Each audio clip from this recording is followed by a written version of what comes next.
3 teams, lots of porky pies. What does it all add up to? A fabulous cash prize, but only if they can spot the truth from the Duke's lies. Ooh.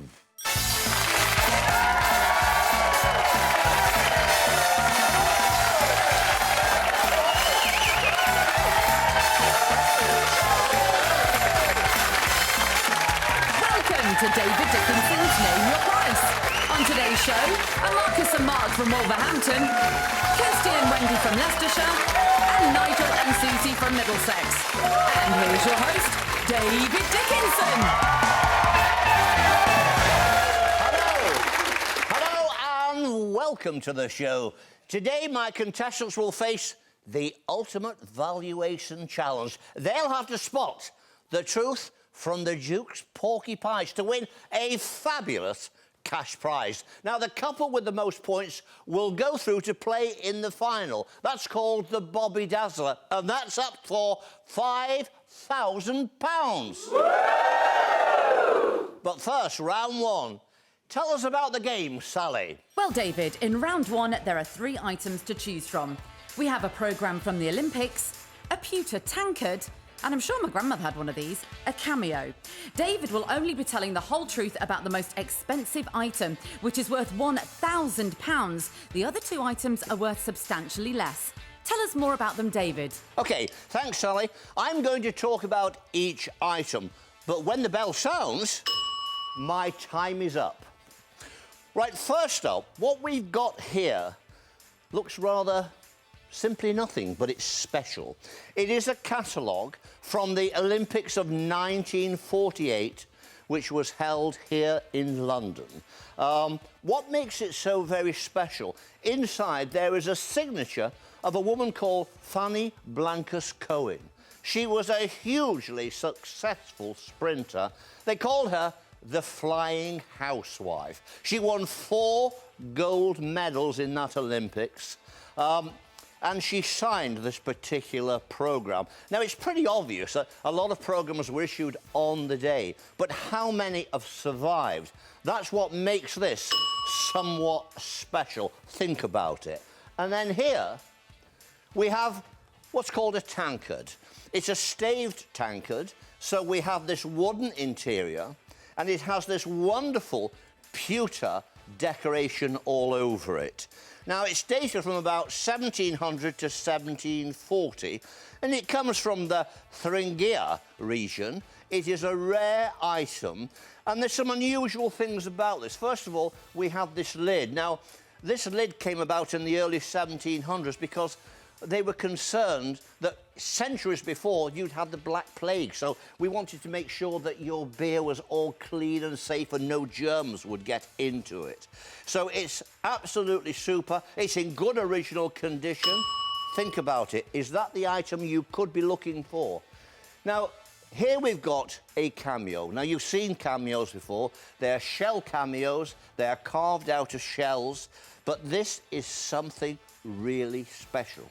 When I tell you this belonged to the mistress of King Charles II, well, we all know her as Dear Nell, Nell Gwynn. She was a comedy actress and she worked in the London theatres. The king was just completely bowled over. They say it was her wit. Well, we know different than that. She was a right Bobby Dazzler, and he was really taken by her, and she became his mistress. And she was with him for many, many years. Now, this cameo is in her likeness. When he died, the king, he was concerned about Nell, and he said to his brother, who became King James II, please make sure poor Nell doesn't starve, because what used to happen, the mistress was then usually thrown out of the palace or the home they had, and they really wound up with nothing.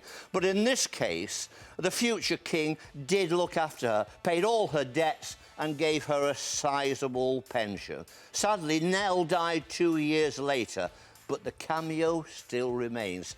So is this the item? Think about it, decide now. And Sally, give us a recap, please. So which one is the most expensive item? Remember, it's worth £1,000. Is it the Olympic programme? Could it be the real deal? Could the tankard be the pricey item? Or is it the cameo? What a fabulous curl. Remember, David's only telling the whole truth about one item, and he is lying about the other two. Are they going to get duped by the Duke? There's 10 points to be had. Back to you, David. OK. Now, couple number one, Marcus and Mark, tell me what you have gone for and tell me why. We think the brooch. Right. More so the tankard seems a little sort of, I'm not too sure, fake. So you're going to go for the... So we're going for the brooch, yeah. OK. Is that a wise choice? Let's go on to couple number two, which is Kirsty and Wendy. Kirsty and Wendy, what have you gone for and why? I think we're going to go for the tankard. Right. So that's what you're going with? We are. OK, let's go to Nigel and Susie. What is your choice and why have you made that choice? Well, I'm not going for the cameo because I don't believe there's any provenance at all to prove what you said. So OK, I hear that. Provenance, of course, is the background, the history. Here's a pretty shrewd character says, I don't believe the provenance. Well, maybe he's right, maybe he's wrong. What else? I don't think it's a tankard because I'm not sure that a beer-drinking tankard would have a wooden interior. It wouldn't be that hygienic. OK. So I'm going to go, rather foolishly, for the certificate. It's actually a programme. It's a programme from the 1948 Olympics. And inside is the signature of what we tell you is this amazing athlete. So it's one for each. Let's see who's right. Well, let's come here first of all, and I can tell you that what we have here is an Olympic programme from 1948. That is true. But it is not signed by Fanny Blancas, the flying housewife, who, of course, the Duke was telling porkies. OK, let me show you the value of this item, just to make sure we are... OK, so it is 35 quid. It is the value of the catalogue, but without a signature. Now, we had someone who went for the cameo. Who went for the cameo? OK. A cameo, they are collectible, they are desirable. The question here is, did this really belong to the great Nell Gwyn? Was it given by the King? Is it in her likeness? Well, I can tell you the answer is no, it is not. It is not the item. And so we have a shell cameo that is worth 100 quid. Now, some clever clogs realised that this old tankard had a possibility. Now, it does have a staved wooden lining, but it also had a pitch interior, which would have protected it, of course, and kept it clean from the wood with the beer that would have gone in there. So let me show you, first of all, what it was worth.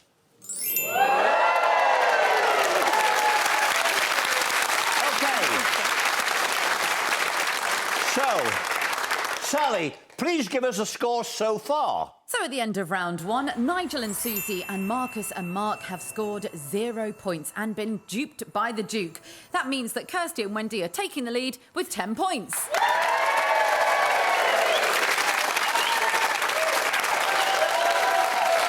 OK. Now, I'm just going to have a quick chat with the first couple, which is Marcus and Mark, and you are father and son. Now, Little Bird told me you're a bit of a wheeler-dealer, both of you. Tell us something about yourself. I'll start with Dad, first of all. Come on, tell us about yourself. I'm Mark, I'm 48, from Wolverhampton. I'm a property developer. We like to buy very quirky buildings at auction, renovate them. Do you restore them and renovate them, yes? Yes, we do, yeah. Renovate them to, nice standards. OK. And then we let them out. We've got a property magnate on the show. OK, coming up now, Sally, tell us about the next game, please. Thanks, David. For round two, we have a rather odd-looking ashtray and book, a fabulous feathered hat, and some gorgeous Victorian glassware.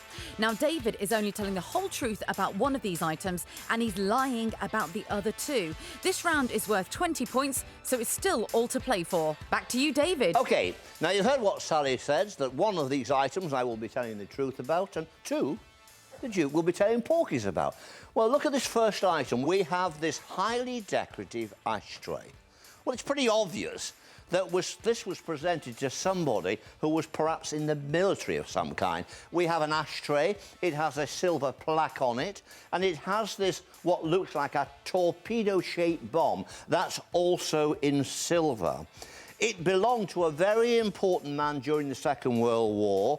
He was a high-ranking officer. He was Air Commodore. He was really highly in charge of, shall we say, bombing raids or executive decisions to go and bomb overseas. This will have been a presentation to him. This is his book, A Vision Ahead. You'll notice he's wearing dark glasses. He did lose his sight during the Second World War in the Blitz of London. He was a flying ace in World War I, and he rose quickly through the ranks in World War II and was a very important man. He was president of the Air Armament Board, and so he would have been one of the people responsible for choosing various bombing raids against our enemies. Not a very palatable job, not a very nice job, but somebody had to do it. So think about that. And then you can see what we've got here, a bit of the old feathers, girls. OK. Not just any old feathers. What we've got here is a piece of movie memorabilia. This was worn by Lily Rose Oliver, a singer in the nightclub. The nightclub, of course, was the Cotton Club. And this was the movie, the film about the Cotton Club. So what this is, it is a movie prop. It was directed by Francis Ford Coppola. We all know him, of course, from The Godfather, but he did many other films as well. Could that rather simple little headdress be the £2,000 item? Or is the Duke telling porkies? Right, next up, something that seems very simple, but really is quite ingenious. What we have here is a candle cover. And it dates from the latter part of the 19th century, perhaps early 20th century. It's in blown glass, and it's just very, very carefully constructed. You would place it over the candle. Perhaps you would have it in your dinner parties, and if there was any wind or outdoors, you wouldn't be able to blow the candle out. And at the end of your fascinating evening, you would take the cork and you would put it in there, and voila, the light would go out and so on. So, think about it before you decide. Sally, please give us a recap. So is David telling the truth about the ashtray and book? Could they be the pricier item, or is it the fabulous feathers? Maybe the candle holder is the real thing. Do you know what? That would look fantastic in my dining room. One of these items is worth £2,000. Remember, there are 20 points to be had for a correct answer in this round. Back to you, David. OK. Right. I'm going to go back to... Wait a minute. I'm going to go back to contestants number 1, which was Marcus and Mark, father and son. What did you choose? And tell me why. We think it's number 1. You think that's important enough to be £2,000? A lot of the World War items, yes, they're worth quite a bit of money. OK. So... They're worth a bit of money, don't get me wrong. Yeah. OK, so couple number 2, Kirsty and Wendy, what are your thoughts? And tell me what you've chosen. I'm indecisive between the number 1, the ashtray, or this candle holder. Yes. We're still trying to discuss which one, and she's saying it's up to you, and I'm saying it's up to you. Go with the candle holder, then. Yeah, well, she's made a decision. There we go. It just seems there's nothing there for, for that. Is Kirsty the boss? Yeah? Yeah. We've got the idea. OK, well, we're having that one. OK, we're having that one. OK, so you've gone with the candle cover. OK. Right, Nigel and Susie, what have you gone with? Well, again, David, there's going to be 3 different answers because we've gone for the headdress, and the reason being, I don't think it's going to be the ashtray. If it's presented to him for military action, fair enough, but just as a gift, I'm not sure. Probably totally wrong on that, but there you go. And I can't see it being the candle snuffer. OK. So we're going to make Burke. So you've gone with the fancy piece of equipment, which was a prop, of course, in the Cotton Club movie. Well, let's just see, shall we? So let's come up here first of all and see which item. Let's go down this way to start with. The candle cover. Was it a candle cover? Well, actually, the Duke was telling porkies. It wasn't a candle cover. What it was actually a fly catcher. Now, flies would come in the base there. So they would come in through there. The cork would be in there, and they would not be able to find their way out. And so it was a fly catcher. And the value of that was 40 quid. So probably Edwardian, but a fly catcher of no great value. And then we come to this extraordinary item.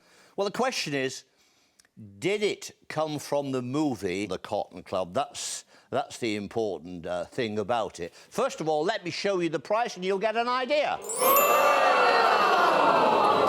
No, it did not come from the movie. It is a fancy headdress, but it is not the one featured in The Cotton Club. And that brings us back to this item. And it seems that father and son, property magnate, Clever Clogs, seems to have got it right. But did he get it right? Well, let's find out.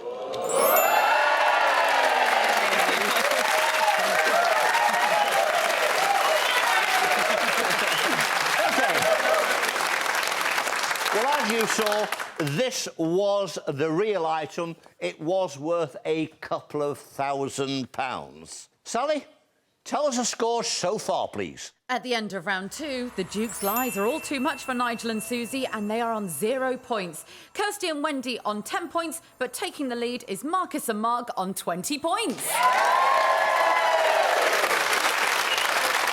And I'll see you after the break.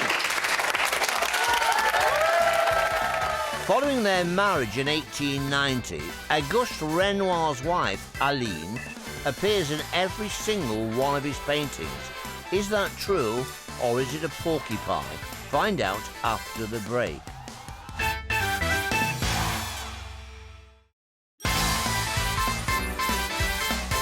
Before the break, I told you that following their marriage in 1890, Auguste Renoir's wife, Aline, appeared in every single one of his paintings. Is that true, or is it a porcupine? It is the porcupine.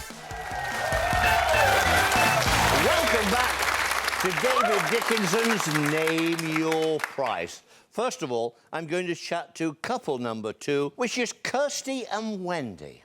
Now, you guys have been friends for how many years? 27 years. How many again? 27. Woo! Well, Thinking, you obviously don't get on each other's nerves, do you? You're obviously great pals. What is the connection here? What makes you such great pals? Because we all want to know, don't we? Yes! There for each other and... Yeah, we trust each other. We actually bounce off, you know, and go out together and get a bit wild. So, you know, we go out together, we bounce off each other, we are a bit wild. Now, am I right in thinking, girls, that you're both married? Yeah. Yes. When you're being a bit wild and bouncing off each other, what do your husbands think about this? They're glad to get rid of us. OK, let's talk to Nigel and his daughter-in-law, Susie. Now, I know you're a bit of a diamond geezer because, really, years ago, you had a jewellery shop in the centre of Manchester, or a jewellery store, and you bought and sold second-hand jewellery, diamonds and gold and stuff like that. So he's had a bit of experience when it comes to gems and precious objects. So tell us more about yourself. Well, I used to trust you before this programme, but I don't anymore. But you've got a bit of experience, so you've got a bit of an eye for the business, I suppose. Yeah. Right, Sally, come on, let's move on. Tell us about the next game, please. So for round 3, we have a car mascot, something that always confuses me, a chess set, and a rather fancy Japanese fan. Now, one of these items is worth £3,000, and this round is worth 30 points, so it's still anybody's game. Remember, the more points you gather, the more points you have to go into the final and playing for the Duke's Bobby Dazzler. So tell us more about them, David. OK, now, first up, I just love it. What we have here is a car mascot. Now, it probably doesn't seem like a car mascot, do you think? You see this, of course, this wonderful piece of glass, and and you think, on a car, a mascot with chippings and stones flying by it. But yes, in the early part of the 20th century, in the 20s, the 30s, you would see something as exotic as this on the bonnet of a motor car. It was made by Lalique, the French company, and it's called the Longchamp Bee. That's the name of this particular one. There is a different one which has a different mane to the horse. It is desirable and it is collectible. As I say, Lalique was one of the most famous glassmakers of the 20th century. So a lovely item, very desirable, very specialist, but is that the £3,000 item? Well, maybe. Now, let's have a look at the next item, because what we've got here seems to be a fairly ordinary chessboard and a chess set. But it's not. It's a bit of the old checkmate, because it's something very, very special. What we've got here is a Staunton style set. Now, most of the pros, most of the serious chess players, they use a Staunton type chess set. This one has a folding board. You can't see it, but it can fold up to quite small. And there's a reason for that, because the man that owned this did a lot of travelling. Not only did he do a lot of travelling, he was a grand master. This belonged to Garry Kasparov, who was the great Russian chess grandmaster. He was the undisputed world champion from 1983 to 1995. He taught himself to play chess, checkmate, at 5 years of age. So a bit of a clever clogs, you might say. We all know about him. There was a very famous contest between Garry and the computer Deep Blue. He lost. The Grandmaster lost to the computer. So could that be as much as £3,000? Is the importance because it belonged to the great Grandmaster, the Russian Grandmaster? Think about it. Then we come on to what would appear to be a simple paper screen. It's nicely decorated with cranes, and it's obviously Oriental. And it won't surprise you when I say it's Japanese. So you think, well, it doesn't seem anything important to me, but let me tell you something more about it. First of all, it belonged to the Empress Machiko, who was, of course, the Empress to the Emperor of Japan, Akihito. Now, she would have had hundreds of fans. People, dignitaries, would have presented items to her. This is just one of the items that she had. It is one of her personal fans. I mean, we are talking the Emperor and Empress. They are like, or were like, I should say, living gods in Japan. So this could be something very, very special, or it could be very ordinary. But that's for you to make up your mind. So think about it before you decide. And Sally, can you please give us a recap so far? So which is the most costly item? Remember, it's anybody's game still. Is the mascot worth £3,000? Could it be the chess set or the very pretty Japanese fan? The Duke is lying about two of them. 30 points to be had in this round. Good luck, and back to you, David. OK, right. Let's go to couple number one, a father and son, Marcus and Mark. What have you gone for? We're going to go for the number one, the glass horse. OK, going for the piece of Lalique. OK. Right, let's go across to couple number two, Kirsty and Wendy. What are the girls going for? We're debating between the chessboard and the fan. Right. But because I picked last time, when I'm going to choose the fan. I am going to choose the fan. You're going to go with... You're going to go with the fan. There's a round of applause there. And then we're going to go to Nigel and Susie. And what are you guys going to go for? We don't know whether to go for the horse or for the chessboard. OK.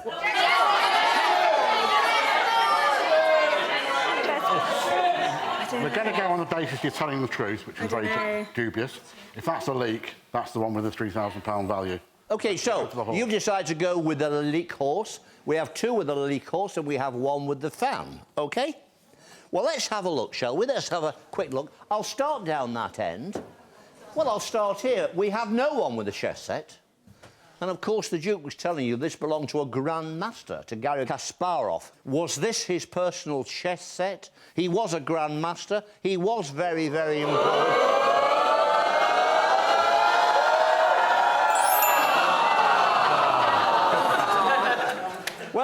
65 quid says a Staunton-style chess set, and it did not belong, of course, to Gary. And then we come to the fan.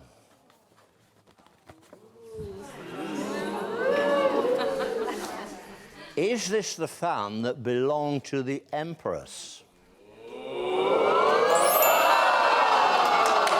OK, 50 quid says no. Common garden fan, probably early 20th century, Japanese, very nice, but not the provenance that the Duke told you. The Duke was telling a few porkies. But the Duke was not telling porkies about this. When I saw this on the show, I thought they'll all go for this, because most people know that Lalique, the famous French glassmaker, is highly sought after, highly thought of, and this is just fabulous. I'm going to say I believe this is the one, but am I right?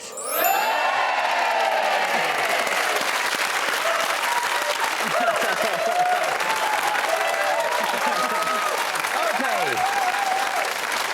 We know that two of our contestants have got this right. Sally, come on, give us the score so far. We did say that it was still all to play for, and at the end of round 3, Kirsty and Wendy have been duped by the Duke and still on 10 points. Nigel and Susie have hit the scoreboard on 30 points, and Marcus and Mark are on 50, which means, unfortunately, we are going to be saying bye to the girls, Kirsty and Wendy.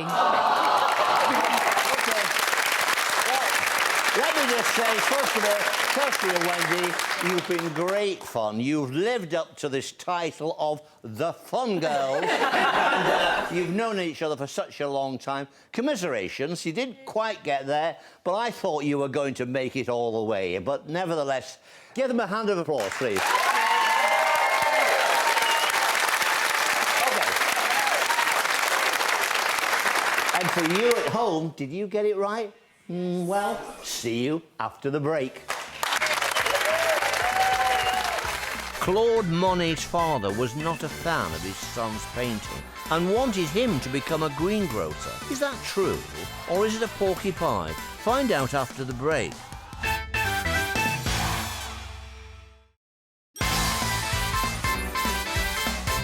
Before the break, I told you that Claude Monet's father was not a fan of his son's painting and wanted him to become a greengrocer. Was it true, or was it a porky? It's true. Thankfully, Monet stuck to painting. OK. Welcome back to Name Your Price. It's the semi-final. We have two couples who are battling it out to reach the Bobby Dazzler, which is the final, and £5,000 is up for grabs. OK, Sally, tell us how we play this game. So for this round, we've divided our contestants into Team A and Team B. This time, the Duke is going to be showing you 5 items. Remember, he will be telling you the whole truth about every item. What you need to do is match the correct price to the correct item. There's 20 points for each correct item, so you could win a maximum of 100 points. Best of luck, and back to you, David. Sally, thank you very much indeed. Now, the Duke will be telling you no porkies. He's going to be telling the truth about everything. First up, we have this very ornate dagger. I know a lot of people have seen these over the years, films like Lawrence of Arabia. T.E. Lawrence, the great Lawrence of Arabia, had such a thing, a jambaya, in his belt with his Arab robes and so forth. Commonly found in North Africa, probably in places like Saudi Arabia, the Yemen and so forth. A ceremonial type of knife to put on a certain type of dress, an Arab official dress. Now here, a figure you might recognise or might not. What we have here is a figure, it's a reproduction, it is a copy of a very famous piece of sculpture by Rodin. And what we have here is Adam by Rodin. The original is in the Museum Rodin in Paris. This is a copy produced by Austin Reproductions in 1961. So a copy of Adam by the great Rodin. Coming up here, we've got an album cover. Something special about this, it's a mono, first pressing of The Beggar's Banquet by the Rolling Stones. A great album. It was out in 1968. It got up to number 3 in the album charts. It really was the album where the critics said they've come of age, the Stones. It's got that soul background to it. A later version was also produced in stereo, but this is the original, The Beggar's Banquet, a first pressing, always important. Right, then we have a ring here. I'm looking over at our diamond geezer, who had a jewellery shop. And he just might have a bit of an advantage here. OK, vintage post-war ring, a stunning emerald-cut aquamarine in this very nice 4-claw setting, and it is mounted in 9-carat gold, the shank. So, aquamarine, you might know something about that. OK, then we come up to a splendid-looking item, a real collectible. I haven't seen many of these, especially not in this nickel silver. Sometimes you see them in brass. They are a fireman's helmet, and they were a copy of a French cavalryman's helmet. You know, you can see a French cavalryman with a helmet, but these were for the fire brigade. Again, it has the insignia of the fire brigade on it. It was an officer's helmet. It would have been worn only by an officer, and it dates to 1900. It is in mint condition, in wonderful condition. Now, you know what you've got to do. Sally, tell us the rules, please. So one member from each team has 30 seconds to match the right price to the right item. It's 20 points for each correct item, so it's still all to play for. And if you want to play along at home, here are the 5 prices to choose from. Good luck, and back to you, David. OK, I'm going to give you 30 seconds from now. OK.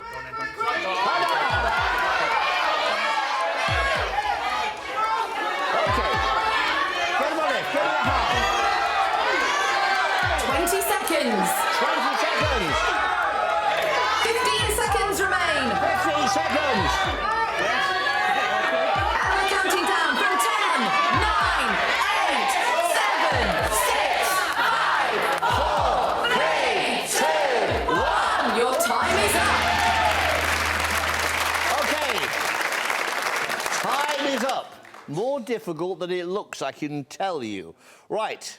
So, let's see what they chose, first of all. Now, over here, I've got a 250 and a 150 for the jambaya, the Arab style, or the Arab traditional ceremonial knife. That was £350, so no one got that. Then we have a 150 from Team A, and we have an 850 from Team B, and that was for the Rodin reproduction plaster of Adam, and that was £150. OK.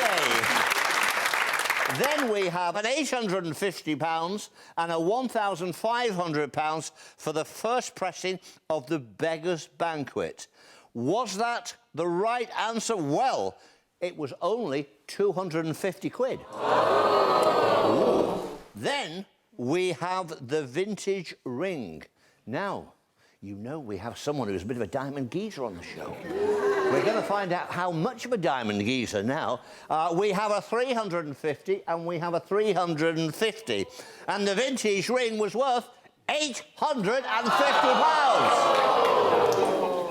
Then we come to the end. We have a 1,500 from Team A. We have a 250 from Team B for the nickel-plated fireman's helmet. It was, in fact, £1,500.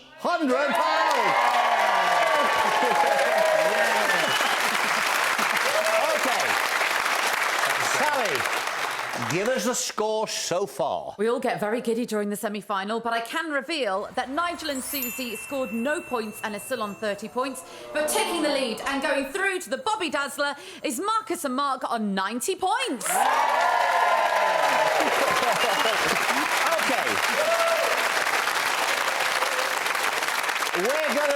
We're going to have to say goodbye to Nigel and Susie. Well, first of all, you know, I thought he was going to be the Bobby Dazzler. I thought he was going to move in and get this easy. But anyway, you were great contestants. Give them a wonderful round of applause, please.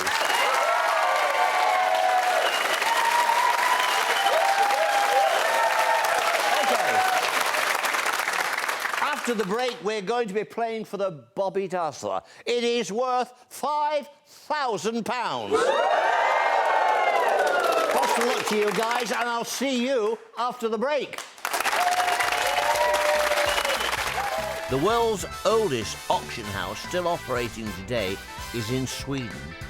The Stockholm Auctionwerk was founded in 1674. Is that true, or is it a porky pie? Find out after the break.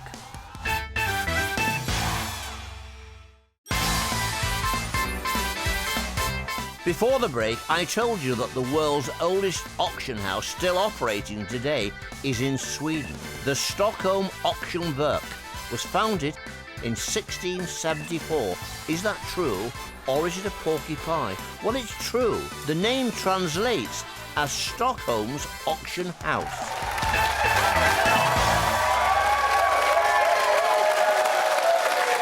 Okay, welcome back to the final round, the Bobby Dazzler.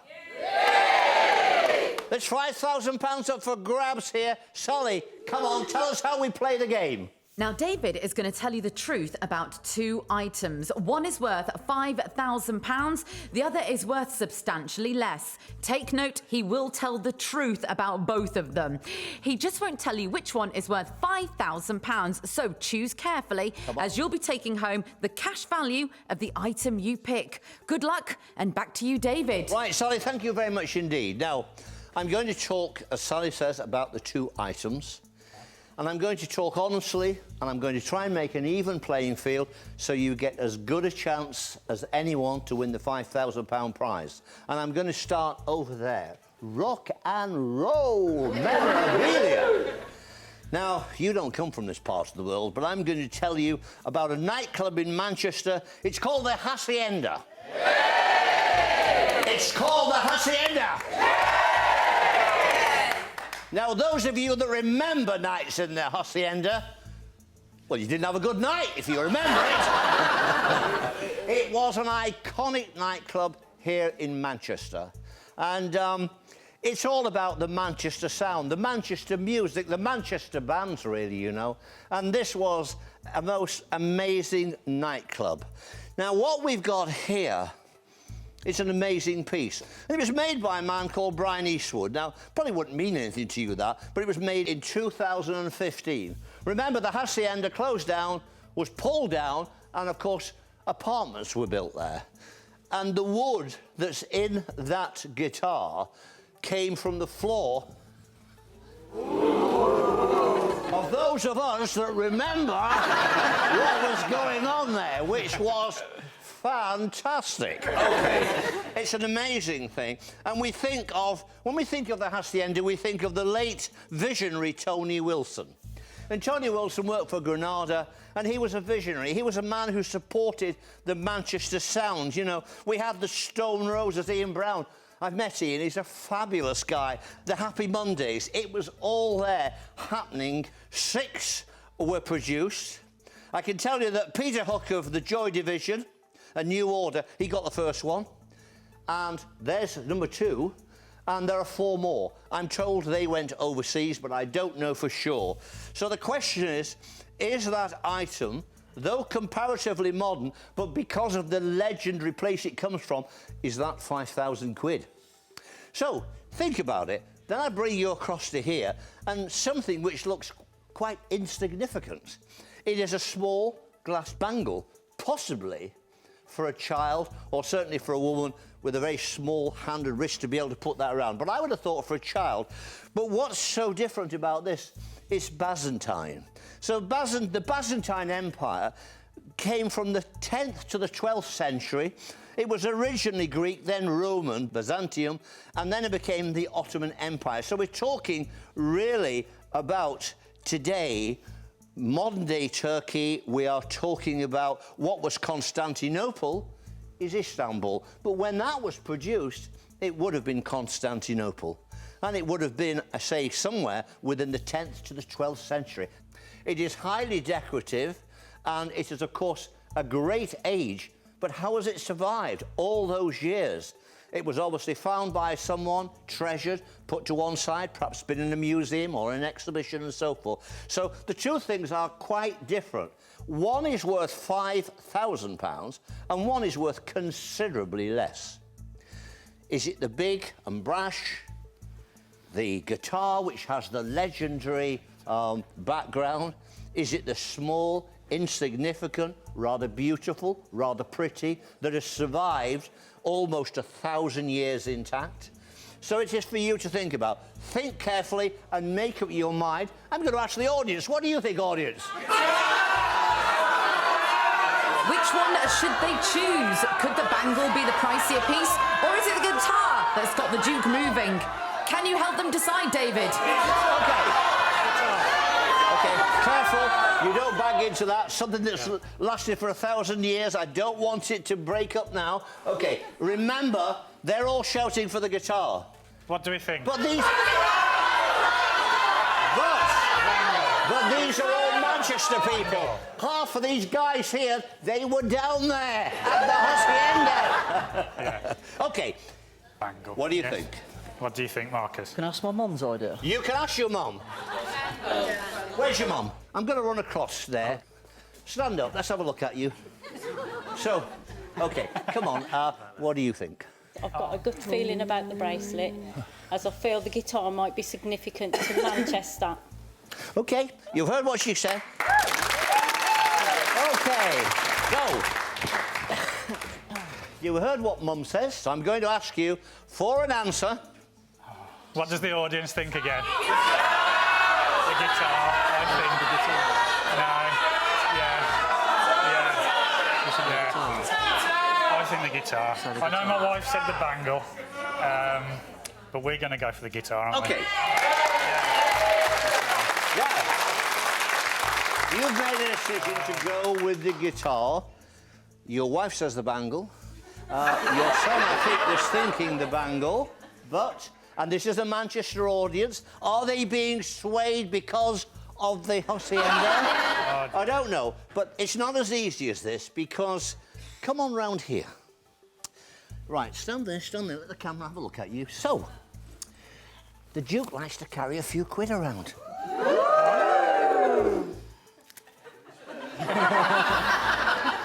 Smells good. OK, so... I'm going to say to you, put your hand out. £500 to walk out of here, to forget the guitar, to forget the bracelet, and walk out and keep £500 in cash. What should they do? No. The guitar. Guitar, gamble. Carry on. Gamble. We're going to gamble. We're going to go for the guitar. They're going to gamble. 600 quid. I don't know. No. Gamble? No, stick with the guitar. £700. The guitar. Yeah, we're going to stick with the guitar. Gamble. £1,200.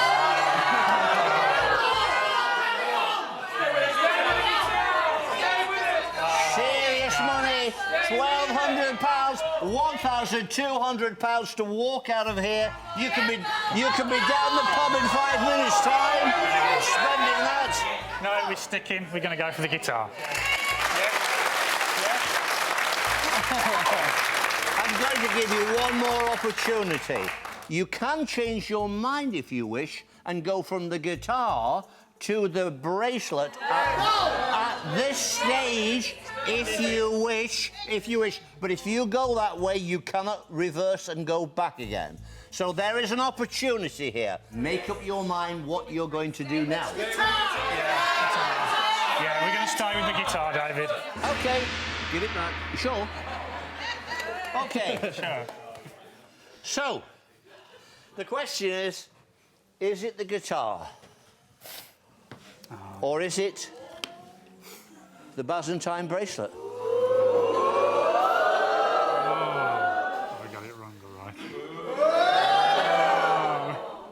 I'll try and put you out of your misery, and I'll show you the guitar.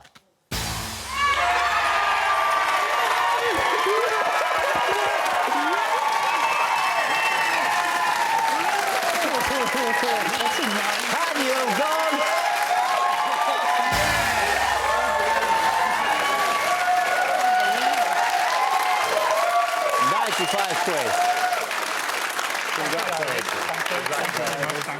Well, first of all, they did fantastically well. It was a very, very difficult decision. Give them a fantastic round of applause.